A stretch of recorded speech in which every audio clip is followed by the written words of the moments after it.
Assalamu alaikum wa rahmatullahi wa barakatuh. This is Najwa Husseini with Azadi News. Election fundamentally flawed in Burma, says HRW. Bangladesh asks China for proactive roles to persuade Burma to begin Rohingya repatriation. Burma's electoral process is undermined by systemic problems and rights abuses that will deprive people of their right to fairly elect their government, Human Rights Watch said. Parliamentary, state, and local elections are scheduled for November 8, 2020. The national elections will be Myanmar's first since 2015, which resulted in a landslide victory for the National League for Democracy (NLD), and the second contested election since 1990 when the military annulled the NLD's overwhelming victory. Electoral problems include discriminatory citizenship and other laws that bar most Rohingya voters and candidates, reservation of 25% of parliamentary seats for the military, criminal prosecutions of government critics, unequal party access to government media, and the lack of an independent election commission and complaints resolution mechanism. It's a milestone for Myanmar to be holding a second multi-party election. But however long the lines are to vote, this election will be fundamentally flawed, said Brad Adams, Asia's director. The election can't be free and fair so long as a quarter of the seats are reserved for the military. Access to state media isn't equal, government critics face censorship or arrest, and Rohingya are denied participation in the vote. Although there has been a recent surge in COVID-19 cases in the country, election officials say the elections will take place as scheduled. The Union Election Commission said that it would increase the number of polling places to limit overcrowding and provide personal protective equipment to poll workers. Many opposition parties have said that the government should postpone the vote because they are unable to campaign in the current circumstances. Because of the increase in COVID-19 cases, the authorities have issued stay-at-home orders in the commercial capital Yangon and parts of Mandalay, Rakhine State, Mon State, Bagu, Irrawaddy, and elsewhere. Only people engaging in essential business are allowed to travel between townships in affected areas. On September 20, the government declared journalism a non-essential business, leaving many journalists subject to stay-at-home orders and creating significant barriers for their travel to election-related events, and for publications to produce physical copies of newspapers and magazines.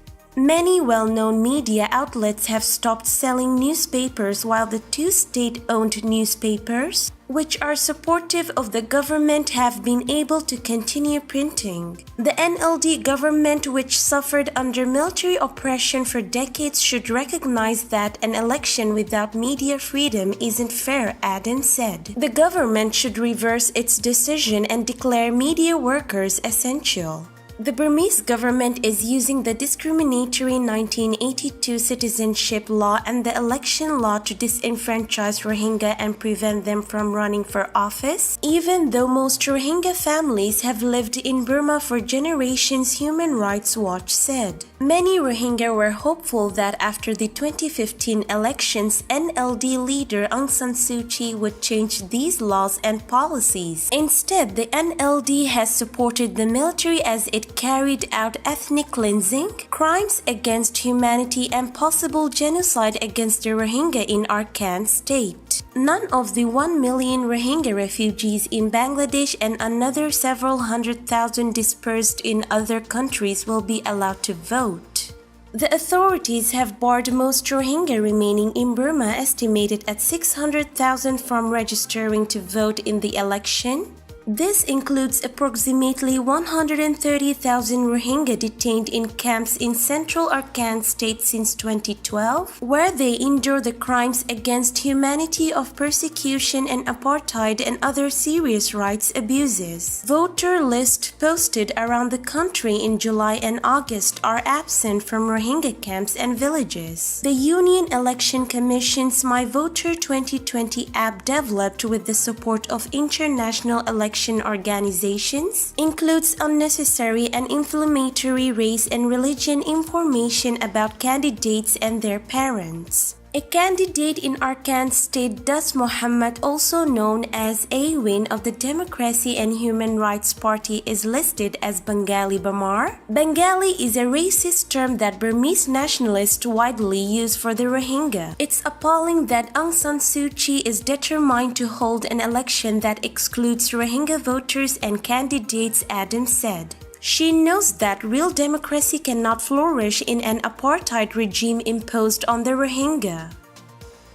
PM Hasina hopes to take forward Dhaka-Beijing strategic partnership as both countries celebrate the 45th anniversary of establishment of diplomatic relations. Bangladesh has asked China to take proactive roles, so Myanmar starts the process of repatriation of nearly 1.1 million forcibly displaced Rohingyas now temporarily sheltered in Cox's Bazar. Foreign Minister Dr. A.K. Abdul Mu'min made the call in a message to his Chinese counterpart Wang Yi on the occasion of the 45th anniversary of diplomatic relationship between Bangladesh and China, according to the Foreign Ministry on Sunday. President MD Abdul Hamid and Prime Minister Sheikh Hasina also exchanged messages of felicitation with their Chinese counterparts President Xi Jinping and Premier Li Keqiang on the occasion of the 45th anniversary of establishment of diplomatic relations between the two countries. President Hamid wished the friendly people of China peace, progress, and continued prosperity and expressed confidence that the existing cordial ties between the two countries would be further strengthened in the days to come. President Xi reciprocated the sentiments and said that China and Bangladesh had always been respecting each other on an equal footing, strengthening mutual trust and deepening mutually beneficial cooperation. He expressed his willingness to elevate China-Bangladesh strategic partnership to new heights, referring to the excellent bilateral relations and noting China as one of the most valued partners for Bangladesh's socio-economic development. Prime Minister Hasina hoped to explore more avenues for furthering cooperation to take Bangladesh-China strategic partnership to a higher level and also work together to address the regional and global issues